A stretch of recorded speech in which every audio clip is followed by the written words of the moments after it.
All right, welcome to today's webinar. We appreciate all of you joining us today. We think this will be a great opportunity for us to engage in this first webinar of a two-part series. Today's webinar, today's webinar brought to you on behalf of the Children and Family, wow, never had this problem before. Welcome to today's Child Welfare Information Technology Systems webinar, brought to you on behalf of the Health and Human Services Administration for Children and Families, Children's Bureau. My name is Phil Breitenbusher. I'll be your host today. Thank you for being with us today. Today's discussion is entitled The National Youth in Transition Database, Overview, Reflections, and Comprehensive Child Welfare Information Systems, CCWIS, Opportunities. Better technology for better results. Go ahead. Let me introduce today our speakers, which will be, first off, Nicole Schaefer, our federal analyst for the Division of State Systems. We will also hear today from Spencer Wilder, our federal analyst for the Division of State Systems. You'll hear today from Talisa Burke, a NYTD Systems Administrator, then Catherine Kulbicki, NYTD Program Lead, and Tammy White, a NYTD Data Analyst. And as I've already stated, my name is Phil Breitenbusher. Next slide. Just a few logistical things I wanted to cover today. We do encourage you to submit your questions through the Q&A function through Zoom. So you can locate the Q&A function on the ribbon, either at the top of your screen or the bottom. It says Q&A. Click there and submit your questions there, and we will take those questions throughout the webinar. And there'll be many opportunities to ask questions, either through that Q&A function, or you can use the raise hand function. If you raise your hand, please monitor your chat. We'll just confirm that you're ready to ask that question live, and we'll unmute your line and you can ask the question directly to our panelist. Also, during today's webinar, there will be 5 polling questions. So we would like your prompt participation and engagement in those polling questions so that we can have an idea of where you fall and understand your responses to those. You are able to use also the chat function. We would prefer your questions that you use those on the Q&A, but if you do have a specific comment to a panelist, you can use the chat function. Lastly, if our questions are not answered during today's webinar, you can ask those questions in 2 ways. First, you can just submit your questions directly to your federal analyst, or you can submit those questions to ccwis.questions@acf.hhs.gov. So cwis.questions@acf.hhs.gov. Great. Next. The last thing I wanted to say on the logistics is if on certain slides you would like to be able to zoom in, you can just use Control+, and that will actually zoom in on the slides. So if there are certain data slides in which you would like to be able to zoom in, and go ahead and hit Control+, and that will allow you to zoom in. Let me go through today's agenda just briefly with you. First, you'll hear some welcoming remarks from our federal analyst, and then we'll receive an overview of NYTD, followed by some data highlights, and then we'll have a discussion on the NYTD data quality. And we'll conclude today's webinar with some future opportunities for our CCWIS program managers and IT managers, and finish up today with next steps and a prelude to our next webinar that will happen during the fall. All right, let's go ahead and start with our first polling question. So we're really just looking at how familiar are you with the National Youth Transition Database? And so you have 3 responses here: not very, to clueless. So you're pretty new to this, somewhat, or quite deeply familiar. Go ahead and launch that poll. And while we're responding to that poll, I will let everyone know that we are recording today's webinar. This will be available to those in the future, and it'll be posted to our website. And if requested, today's slides can also be made available to you. Okay, go ahead and respond to this slide. And once you've responded, there we go. Okay, excellent. So we're in the overnight, close to 90% are in the somewhat to quite familiar with NYTD. So that's going to be excellent. Thank you so much for responding so promptly to our first poll. That's going to help our presenters know our audience. And we do see that about 11% are not very familiar at all. And I think you'll find today's webinar, specifically this first section on the overview, very helpful for you. We'll go ahead and close out those results. And at this point, I think I would like to introduce our next speaker. We'll move on to the next slide. Our next speaker, Nicole Schaefer, who's a federal analyst. Thank you and welcome, Nicole. Thank you, Phil. Welcome everyone to the CCWIS webinar. This, as Phil said, is the first part of a two-part webinar focused on youth with our partners at NYTD. We anticipate the second webinar will be in the fall of 2021 and will feature the perspectives of youth on the NYTD implementation and how the data can improve the lives of youth who are reaching young adulthood. So today we're starting with an overview. Why is it so important for our youth to have a voice supported by data, and how the NYTD implementation is helping us to better hear youth voices? We want to make sure we focus on how technology and CCWIS provide opportunities to assist the NYTD implementation process. So I'd like to welcome and thank very much the NYTD team from the Administration of Children and Families, who will be walking us through today's presentation. Talisa Burke, Tammy White, Catherine Kolbicki. Now I'd like to introduce Talisa Burke, who is the System Administrator, and thank you very much. Next slide, Talisa. Thank you, Nicole. And thank you all for attending today. This is a great opportunity for us because since I've been in charge of NYTD, I don't think that I've had the opportunity to really address you all as an entire population of NYTD users. And so I'm really glad to have the chance to do this. And I want to also introduce that we have 3 people who are on the line who will probably participate in some capacity during our question and answer. And those are our technical specialists, who many of you are already familiar with: Andrea Grimaldi and Prashant Nagapaga. But our newest addition to the team is Brian Tillman. And so he is also one of the technical specialists who you will be able to work with should the need arise. But what we've already looked at here through the first poll was that most of you are at least somewhat familiar with NYTD, varying capacities of experiences, either through our federal partnerships or either through program delivery or system development. And what this will do now is just give us an opportunity to provide some more background to you on what NYTD is, where we're headed, and what other opportunities lie ahead. Next slide. Graphic breaks down the NYTD data system.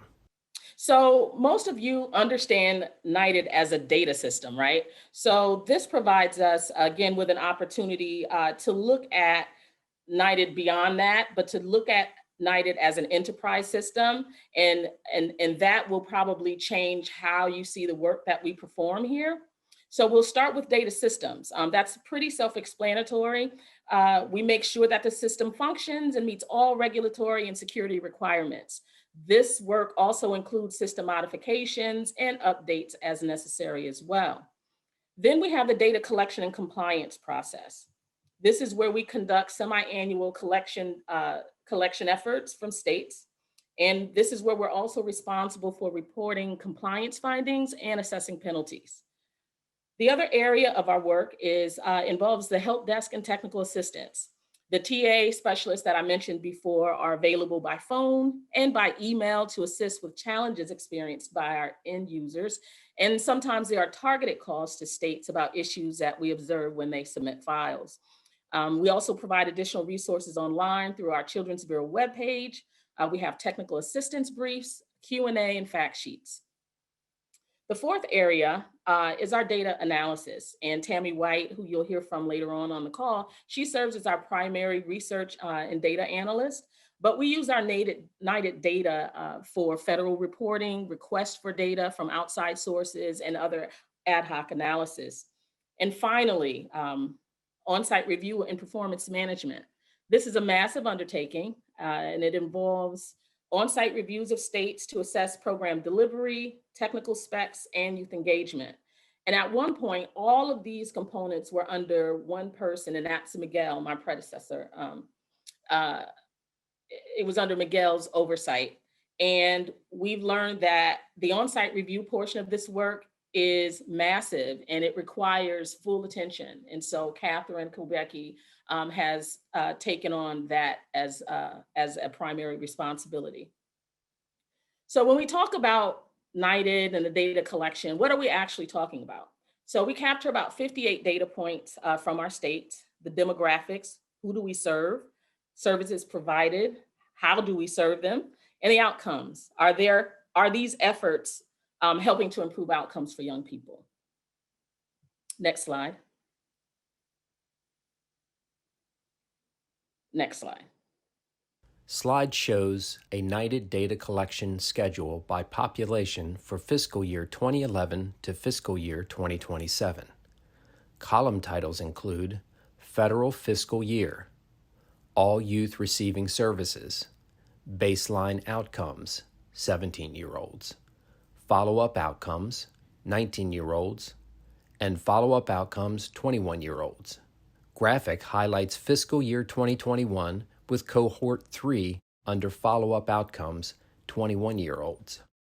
NYTD was authorized in 2008, and we began collecting data in 2011. States report independent living services for all youth who receive services. We capture outcomes data through surveys administered at 17 for youth in care, again at 19 and 21. So 2021 is a big year for us as it marks 10 years of collecting data. And at the end of this year, we will have 3 full cohorts of data to analyze. And I think that that's going to be a great opportunity for us to see over the long term what our data looks like, what the outcomes look like for young people. And so I'm really, really excited about being able to get to that work this year. So what I'd like to do is turn it over to Spencer, who's going to talk about what this actually means to our CCWIS systems. So thanks, Talisa. Good afternoon, everyone. My name is Spencer Wilder. I'm the newest member of the DSS team. I'm excited to be here.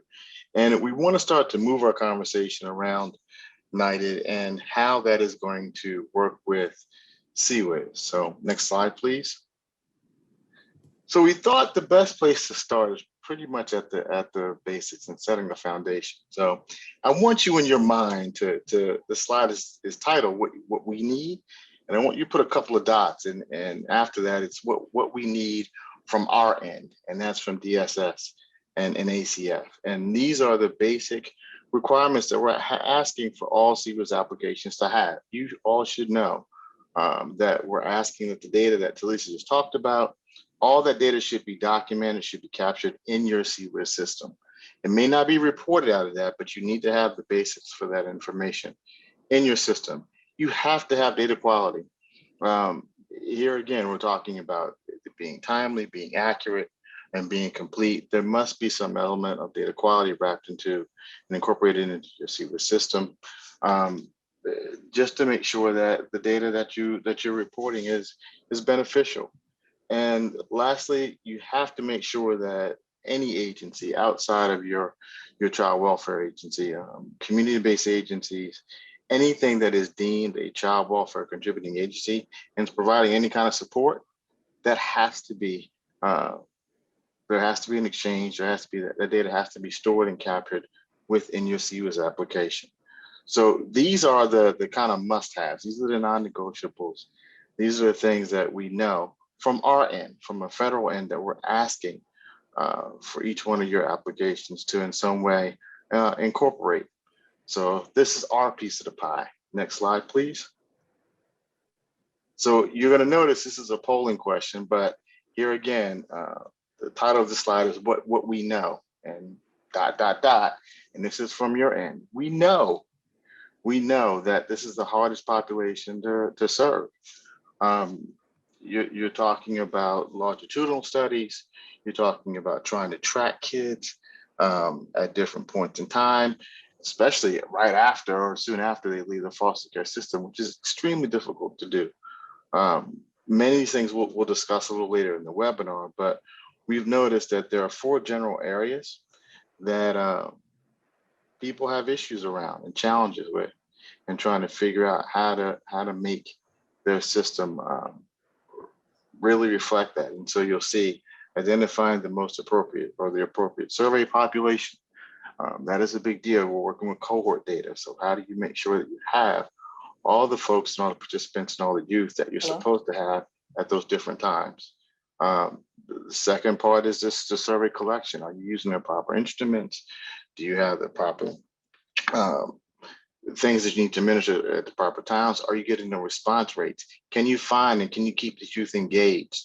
And lastly, are you documenting services? So across the board, we think that these are the 4 areas where all states have some challenges in trying to make sure that their application in some way can support data collection throughout these areas. So what we'd like to do now, just as a little polling question, is to have you respond and to see and get your input on where you are in these areas and if they are challenges for you. So I'm going to ask that question be launched.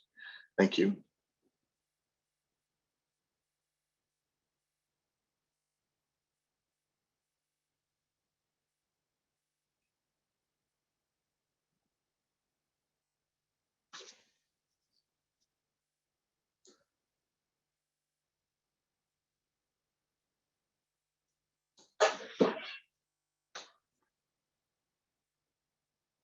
And while you all are thinking about that question, let me also say, you're going to notice that those are not, they're not circles. They are check boxes. So you can give multiple responses. You do not have to be in just one area. So please click away.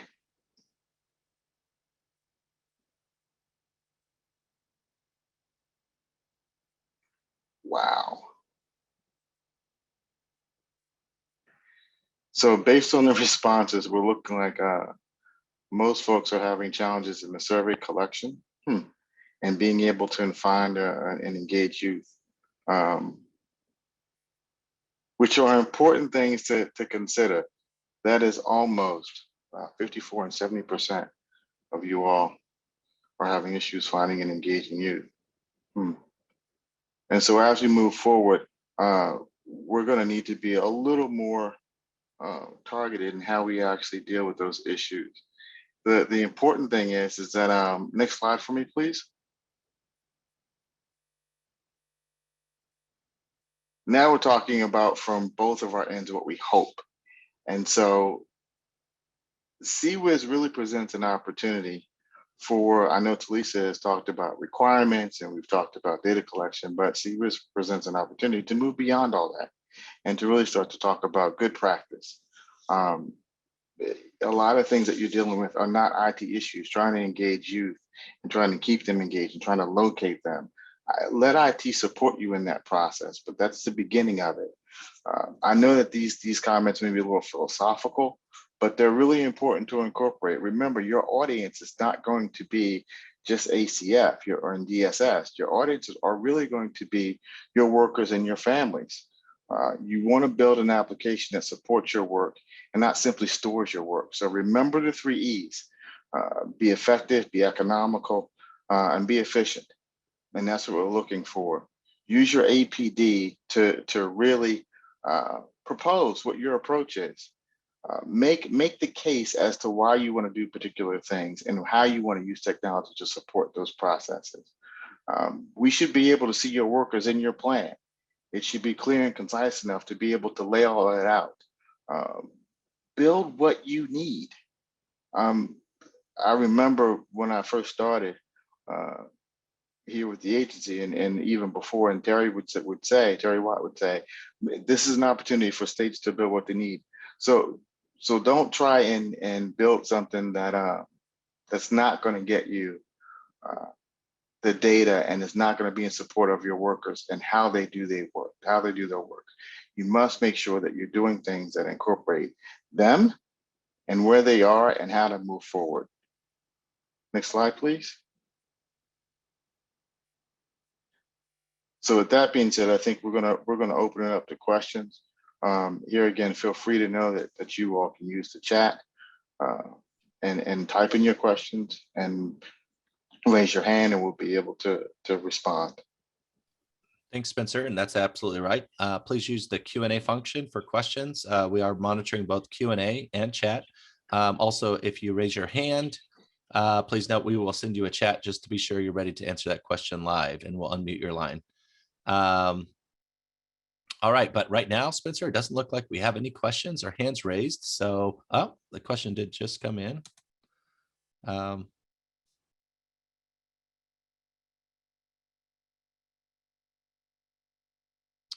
And I'll go ahead and read the question since it's just come in.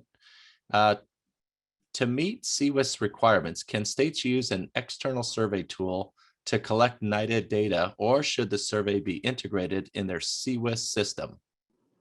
And I'll open that up to our CCWIS panelist. Hey, Phil, this is Teresa. I will go ahead and answer the question. Yes, you can use a separate app as long as it shares data, exchanges information with your CCWIS, and that it, meets certain criteria. So we would want to understand, how the information and how that system sort of is connected or shares information with the CCWIS, and your analyst might have some additional questions, but using, app tools and things like that are possible, under a CCWIS model.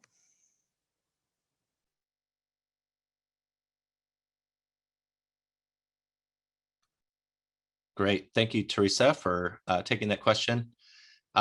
We do see a few questions coming into the Q&A. We appreciate those. We have several Q&A opportunities throughout the session. I'll just take this second one. Yes, we are recording the webinar and they will be available later. But I'm going to go ahead and David, and we're going to move on to the next section. We see questions in the Q&A. We'll jump back in just a few minutes to begin answering questions again. And so please continue submitting your questions. Thank you. And at this time, I believe, Tammy, you're going to take it. Yes, good afternoon. Hi, everyone. Welcome. I am Tammy White, one of the NYTD data analysts. Many of you may know my name. I'm just going to give you a real quick look at some of our more recent data. You can find additional data reports on our website. And so feel free to get on the Children's Bureau website, NYTD page, and look to see what's available. But I'm just going to present a couple high-level reports here.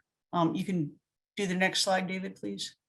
Bar graph is shown sharing statistics on trends in the types of services that have been provided to young people.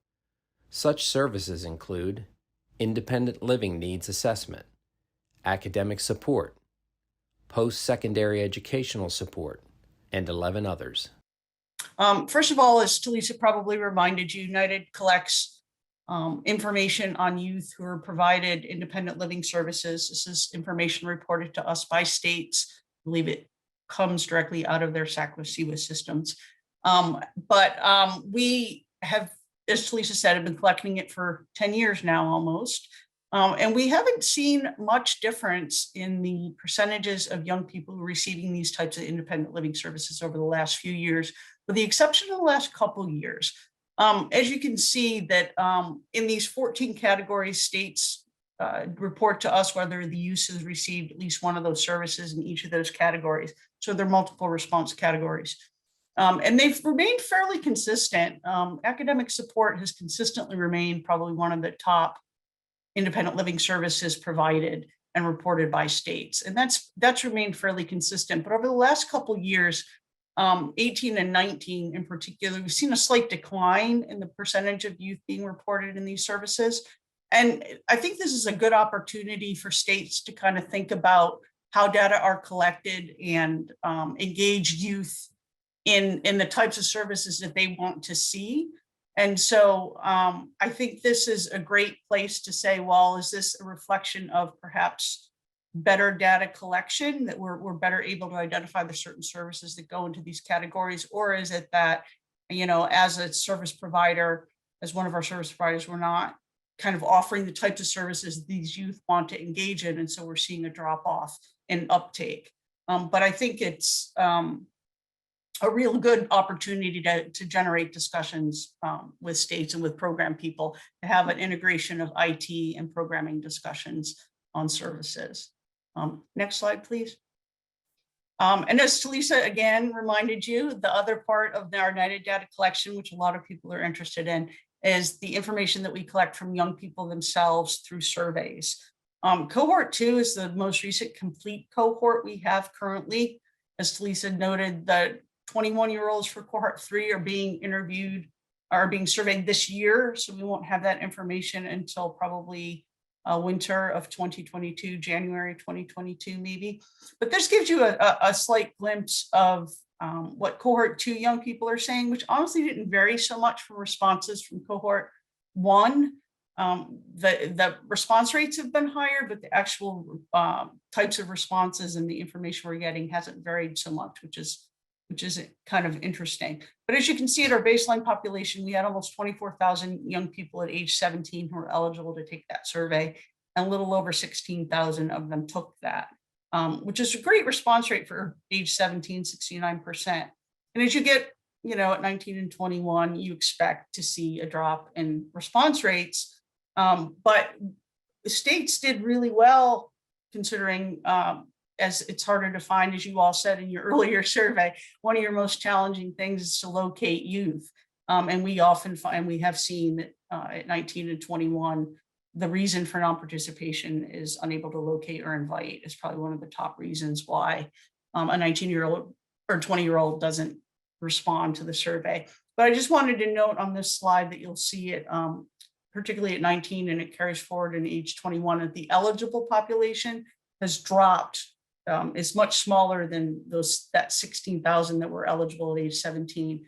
And that's because states have the opportunity to follow a sample of youth going forward. If their 17-year-old population is so large, we take a random sample and they follow those forward, which reduces the number of young people eligible to take the survey at 19 and 21. And for Cohort 2, 15 states took that option. And so that's why you see those numbers, you know, the denominator drop pretty significantly there. But again, the survey participation rate at 19 is 72%, and then it was 64 and 21%. So states are doing quite well at trying to engage older youth. Next slide, please. Cohort 2 demographic percentages read as the following: male 52%, female 48%, white 61%, Black or African American 36%, American Indian 3%, other race 2%, and Hispanic of any race 21%. Just to give you a quick overview of the young people who are in Cohort 2, and again, like I said, it's very similar to the other cohorts. So, and this is very reflective of our foster care population, which I think is kind of encouraging, that we're not seeing dramatic non-response bias from a certain demographic group, roughly half and half males and females. Just under 2/3 white and about a little over 1/3 Black African American. American Indian population remains pretty small, as it is in our foster care population overall, and Hispanic at 21%. Next slide, please. And I realize this is a busy slide. I believe Phil said we will be making the slides available later and you'll have the benefit of hearing my raspy voice again if you listen to the recording. But the outcome of this slide, or the point that I'd like to share at this slide, is that overall, in many categories, young people at age 19 and 21 who are not in foster care, they either left foster care, at those ages or before, tend to have poorer outcomes than the young people who remain in care. And in particular, you can see things like the incarceration rates. We've got at age 19, 25% as opposed to the 11%, and 23% as opposed to the 7% at age 21.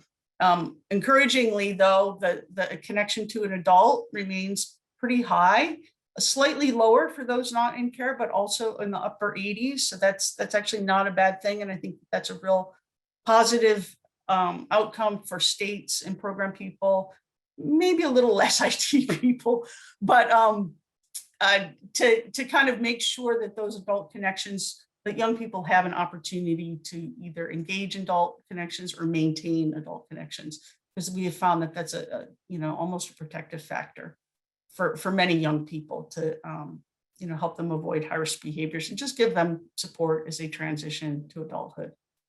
Next slide, please. And lastly, I just wanted to highlight, a couple of years ago, we were mandated to complete a report to Congress that is also available on our website. And one of the things we were asked to do is to explore associations between foster care experiences and outcomes that young people report at ages 19 and 21. So what we ended up doing was we came up with a composite measure that sort of looked at by age 21, and these for youth who completed all 3 survey waves. I believe the end was roughly 6,000 young people completed the survey at all 3 time points. They had to have either a high school GED at minimum or higher, and then they either had to be enrolled in school and attending school, or employed full or part-time at age 21. And so similarly to what you saw from the other slide, in general, young people who are in foster care tend to have slightly better readiness for transition to adulthood, which is what we called that composite measure. Those who sort of were in that category were more likely at age 17 when they were in foster care to have been placed in a family foster home, as opposed to other types of home, particularly congregate care, group home, and institutions, and more likely at age 21 to have been awarded to be in foster care. Again, we see that foster care is becoming somewhat of a protective factor, if you want to interpret it that way. I say that very loosely, but it's something to think about. Not unexpectedly, they were less likely to have experienced homelessness within 2 years of turning 19 or 20 or incarceration. They also were less likely to have given birth or fathered a child at age 21. But I encourage you to go on our website and look at the report in full if you want more detailed information. Again, this is just a high-level overview, and we're happy to take questions. I believe that's the end of my presentation. I'm going to turn it over to Spencer, I believe. Thank you, everyone.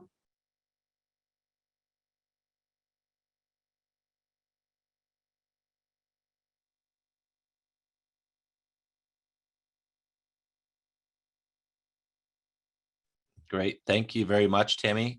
Yeah, we will have Spencer joining us just a second. While Spencer's able to join us, there is a question here. I'm going to go ahead and read this question. And this question asks, in the past, you used to share employed full or part-time separately, but the recent data combines both. Was there a reason to combine the two in the recent reports? And I think, Talisa, you want to take this question. If I can defer that to Tammy, please. Oh, okay. Thank you, Talisa. For the historical aspect. Thank you. Oh, awesome. Yeah. Tammy? And my sincere apologies. I was responding to Talisa in a chat about something else. Could you repeat the question? I apologize. Oh, yeah, no problem. In the past, NYTD used to ask the states to share employed or full-time or part-time separately, but the recent data combines them. Was there a reason to combine the two in the recent reports? Oh, that's a good question. You are correct. They are reported separately, and we included it as an either or question because as we were discussing sort of what you would want to look for someone who is more ready to become, a little more stable, any type of employment, we wanted to include as a positive. So we included that as an either or part for that piece, to show that you were at least employed either full-time or part-time. That was a manual collapse, not the language or the question has not changed. I hope I answered that question. If not, please feel free to follow up. Okay, awesome. Well, thank you for that response. And again, I'll just take this opportunity to continue to encourage our questions. Spencer, go ahead. Yes. Thank you, Phil. So we have our next slide, please. We have our next polling question related to data quality and NYTD. And so the question is basically geared towards seeing how your data quality plan should really be a combination of all the information that you can gather. So between your NYTD state reviews, between any data you get from your program folks, how are you actually using that to pull into a data quality plan? So I'm gonna ask that the question is launched and see exactly where you all feel you are in this particular area. And as you're answering that question, I think it's important to note that that's one of the things that CCWIS is really, the spirit of CCWIS is really about, and that is to make sure that you have a good marriage between program and IT. And so on a regular basis, you should be getting information from your program staff about how they're using NYTD data, how they're capturing NYTD data, and it really should be an integral part of your application. So we want to see whether or not you're using all the sources at your disposal to build your CCWIS application, and make sure that the bottom line is that you can build an application that supports best practice.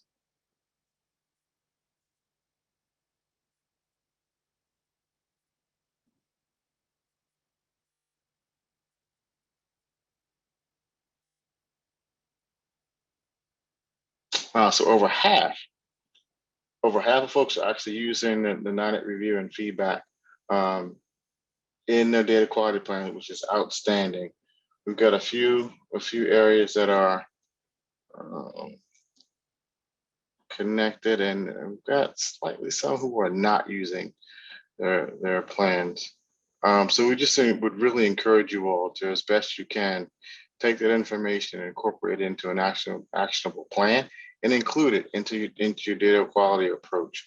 It's really going to be important that you're being able to capture good data and give good feedback, and so you can support your users.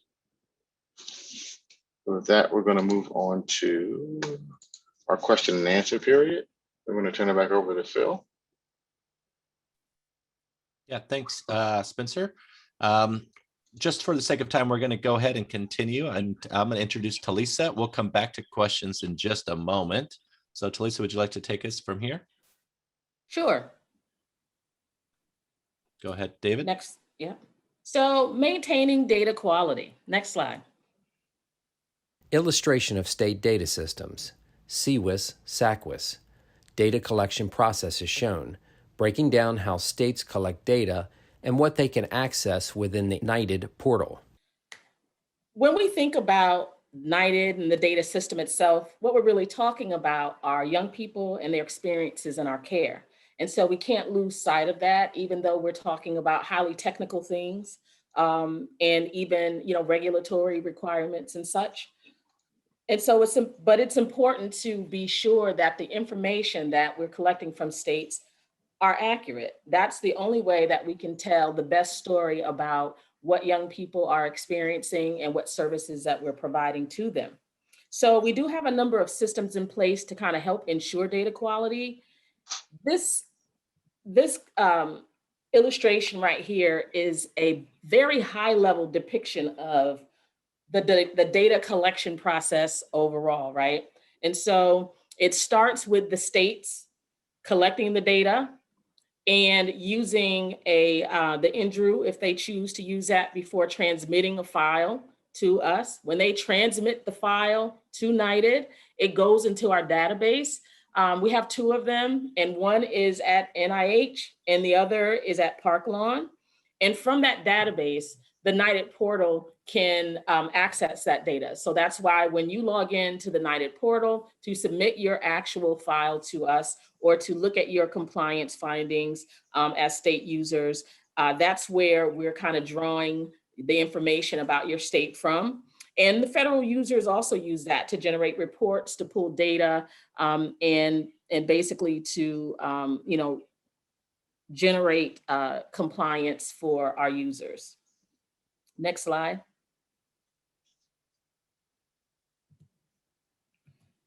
So when we collect the data, we do so on a semi-annual basis. Files are due May 15th and November 14th. And each submission date has 2 submission periods. There's the initial period where compliance is initially determined and possible compliance penalties are assessed at that time. States who are non-compliant are then granted an additional 4 months to submit a corrected file. And that allows you a chance to actually go back and try to see what generated those errors and fix it, and then resubmit as a corrected file. Now, once that corrected period concludes, then we perform a final compliance review and final penalties are assessed at that time. We send letters, obviously, to states who are both compliant and non-compliant. Next slide. And when we talk about compliance, penalties are generated usually in around 4 areas, right? So the highest penalty that we can assess to a state is 2.5%. And usually that's going to be around the file submission itself. Does the file meet the regulatory requirements of a file? Do the values match? Those things are very important. So that carries a high penalty. Timeliness, that also carries a high penalty. Are you submitting your file on time? And the great thing about it is most of you do. We very rarely have states who don't submit a timely data file. So I think kudos to you all. But there are other areas where we also have penalties that we generate, the error-free penalties, and we have 2 of those. So we have the 90% and 100%. So the 100% error minimum are around record numbers, date of birth, gender, things like that. And the 90% error minimum are for a number of service-related and survey-related data elements. So does a young person receive Medicaid, around race and ethnicity, and education, adjudication, adult connections? Those are areas that generate a 90% error minimum. And then the remaining elements are all survey-related. Outcomes universe. Did you provide a response for all of the young people who were supposed to participate in the survey? And then 2 around participation. So were you able to follow up with at least 80% of the young people who are still in care as a follow-up population? And were you able to follow up with at least 60% of the young people who are no longer in care? And we know that the young people who are out of care are the most difficult and challenging to find. But we're here to help you with that. Next slide. So when we talk again about some tools that we have around data quality, we do have 2 systems in place, 2 data quality checks in place. One is the NDRU, which I referred to earlier in that illustration. It's the it's the NYTD Data Review Utility, the NDRU. And that allows states to run a preliminary check of compliance on their file. Now, when you see this chart right here, comparatively, NDRU doesn't check every single thing because, for example, timely data, if it's not submitted, there's no time stamp to generate the timeliness compliance. And then outcomes universe, that requires a system to then reach back and connect to other files. And that's done once the file is actually submitted to NYTD. But here are some things that your NDRU can actually check for you before you actually transmit and submit the file to NYTD. Next slide. The great thing about being in service for 10 years is that NYTD is poised to elevate, right? There are a number of areas where we're looking to grow and improve. Among them are our partnerships with you all as we work with CCWIS and the DSS teams, but also in the entire NYTD process itself, right? So we definitely want to continue to improve data quality, and that means using data and federal and state feedback to inform training. We want to have targeted TA around data quality issues and compliance, and that means more of us looking at the files that you submit to us and look at some of those other errors that might be generated or DQAs that might be generated that don't necessarily generate a compliance, because if we can help you clean that up, then that improves the data that you are able to submit to us. You'll also see some improvements on our website and access to online resources. Don't look yet, but those upgrades are in process because we want to make sure that the tools that we do have are useful and accessible to you. So you'll also see some improvements around access to data. We definitely want to create more data products. I know that we had a question about disparity around race and gender. And so those are elements that we do capture in our surveys with young people. And there's room for us to do some analysis there. And it's especially going to be useful now that we have 3 whole cohorts of young people to actually analyze the data for. So I think you'll start to see some growth and improvement in those areas, and also creating ways for you to access your NYTD data in ways that are useful to you. We want to improve portal functionality, automate certain features, improve the report functions. We've started to reinstate some of the reporting functions that we've stopped for a while. And so you'll start to see some of those things. We'll be rolling that out for you so that, again, you'll be able to look within our portal and find your data and see some meaningful analysis that we're able to do to assist you. And overall, update the interface, right? So NYTD works as NYTD works, but if there are areas that we can improve, we definitely want to do that. We'll be reaching out to our end users for feedback on that as we move forward as well. So we definitely look to have your input on that. And then finally, performance planning. We are, with Catherine taking over for this realm, we are reassessing the on-site review process. What does it look like? What is the experience like for states? We're looking at the program improvement process and the reports that we generate from the reviews, as well as the performance improvement planning process. Those are areas that we're looking at and seeing if there are ways that we can make improvements there. And as well as growing in our support to states around youth engagement, because as you described already, sometimes getting young people to participate and engage, or finding and locating them, are challenges that many states experience. And so we want to try to grow in our support to you in those areas as well, especially using some of the JBS, which is a contractor for support. They offer a number of resources. And so you'll start to see some improvements in how we function as an entire NYTD team as well. So what I do want to do is turn it over to Catherine Kubecki, who is now our lead for the on-site reviews and performance planning. And she can tell you a little bit more about her work. Hi, thanks, Lisa. So I'm Catherine Kubecki, and I joined the Children's Bureau less than a year ago. And I have been working with the states on their NYTD reviews and the NYTD improvement process. So I'm sure one of the many questions that would come up, and probably may already be coming up in the chat, is when we will start doing NYTD reviews again. We are planning on starting to do reviews again in 2022. We do not know, nor do we even have a glimpse of who may be up first for a NYTD review. There are a lot of things that we have to consider as we start to plan NYTD reviews. We know certain states and certain agencies have been particularly hit hard by COVID, which we will take into consideration. We have to coordinate with our regional office partners throughout the Children's Bureau, and we have to coordinate with the other data collection efforts and the other reviews that are going on throughout the Children's Bureau to make sure that we're not going to be all in one state at one time. So we are starting to think about it. We do plan to do 2 reviews in 2022.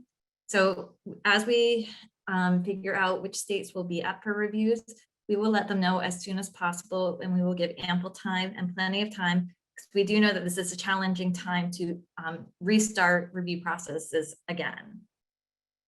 So the other thing is with the NYTD reviews, we will be doing a more in-depth presentation about the NYTD reviews as part of the fall presentation. So I'm here just to give an overview about what the NYTD reviews are in the next 3 slides. And just to tell people that they are coming again. We will be engaging with everybody again. And we are looking forward to continuing the NYTD review work. And the main goal of our NYTD reviews are to validate and verify states' data collection, assess the state survey methodology, assess data quality, and support our states in integrating NYTD as part of CQI. So you will hear more from us, especially as we begin to establish a plan for future NYTD reviews and as we plan to adjust them going forward. So next slide. When we do the NYTD reviews, this is very important, especially that integrates with CCWIS. We evaluate the 7 general requirements that are required as part of the NYTD survey, which are how the states report information on all the youth served population, how the youth, how the state reports information on the youth in the baseline population and in the follow-up population, the implementation of survey methodology and how the survey is administered, any sampling procedures that the state does, how the data files are specified and reported to NYTD, and how the state connects quality assurance going forward.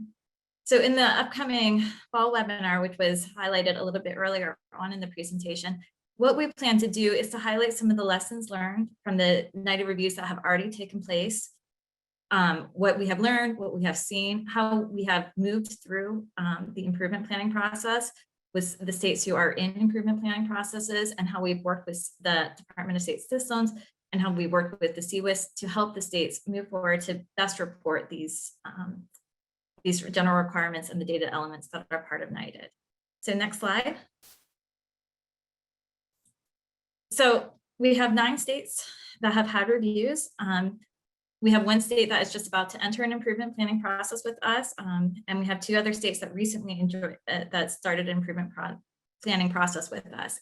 We are redeveloping some tools to help streamline and to help some of the reporting of the streamlining of the improvement planning processes.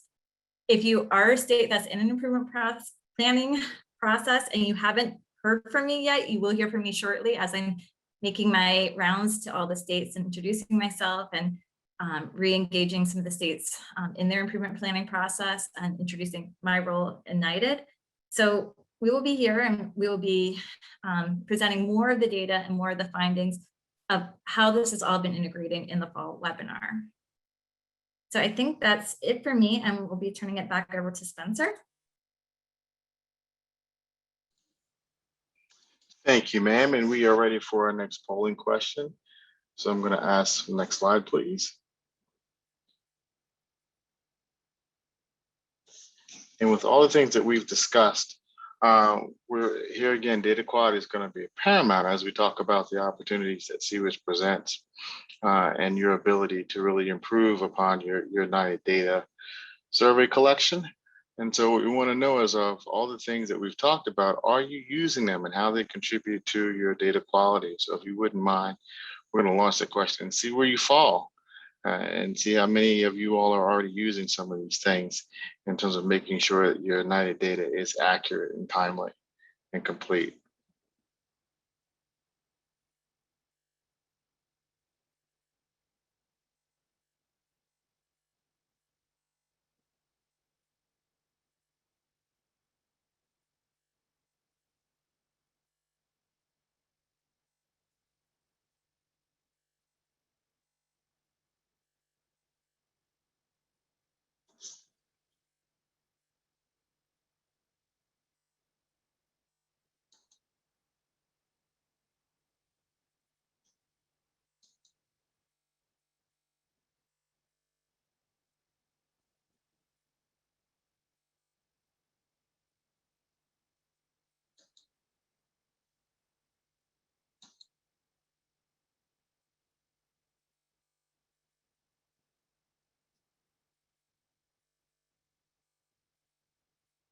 So here again, it looks like the majority of folks, 60%, are trying to make sure the system accurately identifies youth who are eligible for independent limit services or for the NYTD survey. So there seems to be a theme in terms of being able to find and track this youth and then being able to make sure they're given survey responses. And so we need to figure out better ways to support that process and figure out how IT can support better data collection. So with that, I'd like to turn it back over to Phil. And I think we have one more question and answer period. Thank you, Spencer. And thank you, Catherine. Yeah, so again, we just want to encourage you to continue to submit your questions. We are seeing questions coming in throughout the presentation, and we appreciate that. So you can use the Q&A function to submit those or raise your hand and we'll unmute your microphone. There is a question here that I would like to submit to our NYTD panelists. Are the NYTD reviewer applications open for young people? So whoever would like to take that question. Is Lupe able to respond to that? Yes, I think she is actually. So go ahead, Lupe, if you'd like to unmute yourself, if you're able to. Can you hear me? Yes, we can. Thanks, Lupe. Hi, everybody. This is Lupe, the NYTD manager at JBS, and my dog who was sleeping. We accept applications year round. I will drop our team email in the chat and a link with the requirements. Awesome. Thanks, Lupe, for Thank you, everybody. And we have a couple of our most experienced NYTD reviewers on the line as well. And you'll get a little teaser about how they will be involved in the series moving forward. Yes, excellent. And so thank you for that teaser. We'll come back to that. Great. So again, just want to continue continue to encourage everyone to submit your questions. And with that, David, we'll go ahead and move forward. And I believe this will come back to Talisa. Okay, thank you. Next slide, please. A Venn diagram is shown containing 3 overlapping sections. The top section reads Schaefer Program. The middle section reads NYTD Data Systems. And the bottom section reads CCWIS State Systems.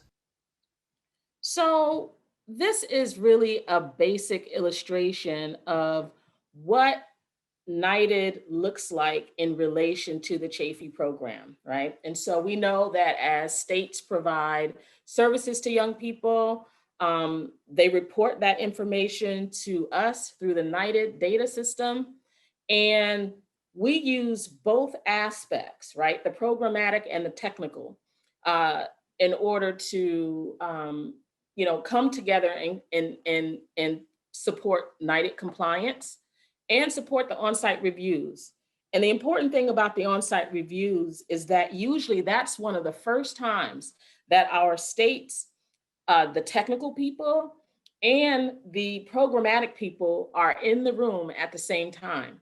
Not even just that, it's actually 3 people, right? 3 sets of very important people. So you have your key personnel who provide the services and who manage the people who provide the services. You have the people who have developed the system and who maintain the system. And then you have young people also, right? So we have the young people that we bring into the process, and states also have their young people who are brought into the process to reflect the services, the service delivery, and the practices of the program. And that's very important because what we find is that when people are operating in their primary areas, sometimes it keeps us from understanding what actually needs to be done. So the data system itself may be designed to meet regulations, but for the people who have to use them, we have to think about whether or not it's useful for them. So does it have a way for them to actually capture the services that they're delivering? Does it have a way to be able to add notes or upload very important information to support the work that they're doing? those are things that require input from the people who have to use it. And so when we actually go on site, we get an opportunity to see that. But that combination of the data system and the program is also where we see the greatest opportunity for us with CCWIS. Next slide. And so one of the areas where we found that we can contribute better to this process is by sharing our technical findings from the NYTD reviews. And as states are developing their CCWIS systems or upgrading and updating their CCWIS systems, that they can be mindful of those areas that we identified during our on-site review. Secondly, sharing compliance issues as a part of data quality reviews. Because sometimes, again, there are some difficulties in how people are able to actually capture the data. And we also have to make sure that the systems allow states to be able to do that. So we can share those compliance issues that are generated due to how state systems work. And again, that will help you as you develop your systems or as you work towards implementing new processes within your system. We can also provide technical assistance during NYTD specific system discussions. So when you are developing those aspects of NYTD that you want to incorporate into CCWIS, we can have our technical team be there to kind of help you work through some of the more difficult elements or some of the challenges that you experience with doing that. Because again, we want you to be able to capture all of the data that you're required to capture in a way that is helpful to those who have to capture the data and that allows high data quality so that we can, on our side, take that data and then tell the story of the young people. And with that last thing, elevating the voice of young people, right? So we know that engaging young people and finding young people to participate is important. And that is a challenging area for many states. So we want to help by bringing in young people to support you, to tell you more about, what things are interesting to them, ways that they think that they can be useful in improving both technology and practice. And next slide. So I know this is an opportunity for Spencer and Nicole to jump back in here as we talk about how NYTD systems can improve data quality. But I just wanted to kind of run through some quick things that we see that we think, you should be mindful of. First and foremost, making sure that the proper file formats and the proper values are included in your CCWIS system, that you can accurately capture demographics around race, ethnicity, and tribal membership. That means, for example, race, you're supposed to be able to identify a number of different races because it's self-reporting for the young person. As for tribal membership, some memberships are in application, so they may not be a tribal member yet. And so the system has to allow for the opportunity for a young person to determine where they are in that. We need to make sure that, the services are delivered and are able to be credited to the state. When we do go on site, that's one of the areas that we tend to see is that sometimes states don't report all of the great work that they're doing. And it's not until we're actually looking at case files to see how your state program provider was really reaching out to that young person and really supporting that young person. And part of that is ties back to our technical assistance, right? So that means, are we able to share with you the best way to understand what is considered to be a service and what is not considered to be the delivery of a service. So that's an opportunity for us as well. We need your system to properly identify youth who are eligible to participate in the 17-year-old and baseline surveys, as well as your follow-up surveys. Other helpful areas of improvement are around contact update reminders. Do your systems remind you to update contacts when you actually have a contact with a young person, or if certain amount of time has passed, do you reach out to them to do or perform some needs assessments, or just to even maintain those connections so that when that next year, when it's time to complete the survey, you have the most recent information. Also confirm informed consent for young people to participate in the survey. We want to make sure that they understand what they're participating in and that it's explained clearly and that they actually agree to it. And finally, making sure that the questions, the response categories, and the skip patterns are accurate, because that's the best way to make sure that you're answering all of the questions in the proper order and that the questions actually maintain the original meaning that we're required to in regulation. So I actually, we do have a next slide that you can kind of look at, but I can turn it back over to Nicole for the next, or whoever for the next polling question. That will be Spencer, I think, but we can go to the next slide. That'd be great. Thank you.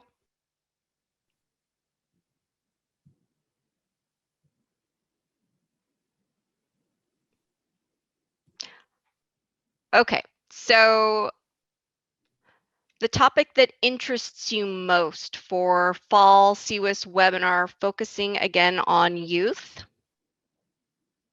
The NYTD reviews, lessons learned from the field, a tool for youth engagement. And then there is other for a request.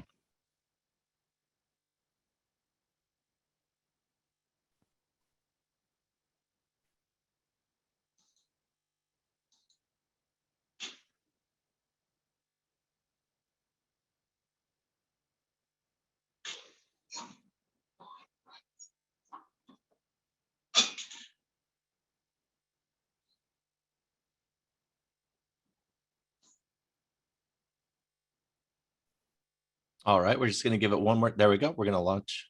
Thank you.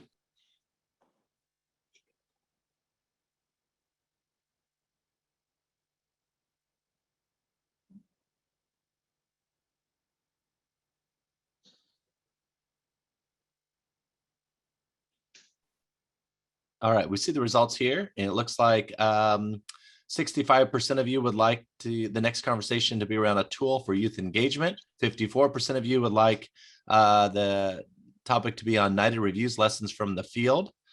And others are responding and submitting their other comments and feedback in the Q&A function, which is great. Thank you for doing that.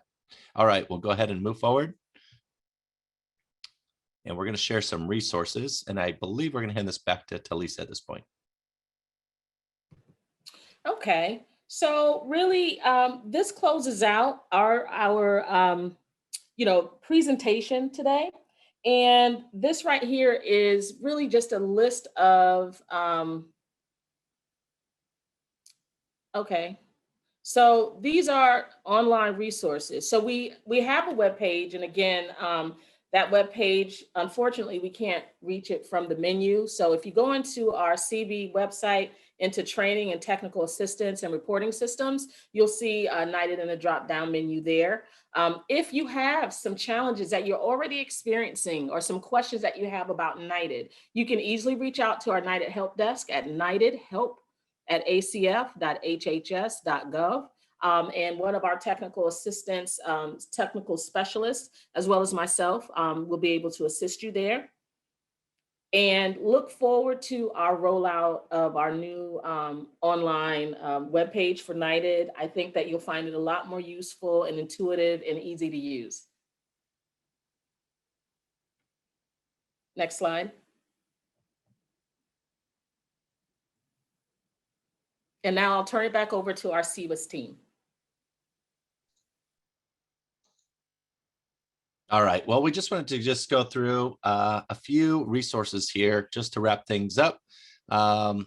So there's a website here on this page that you can link to our federal resources, and that includes our federal guidance on CWIS, regulations, technical bulletin, information memorandums, toolkits, including engaging youth and other CWIS resources. Next slide, David. I just wanted to also point out that Lupi has posted in our or we'll try to send that out. There is a link also we can put in the chat for other NYTD resources. Also, we just wanted to note our Child Welfare Information Gateway has, this is the month of May and it's National Foster Care Month. And so there are several resources we'd like to highlight. So you can access those there from this website that you see on your screen. And just a few as a framework for effectively partnering with young people, engaging youth in the virtual world, which we're all living in at this point, right?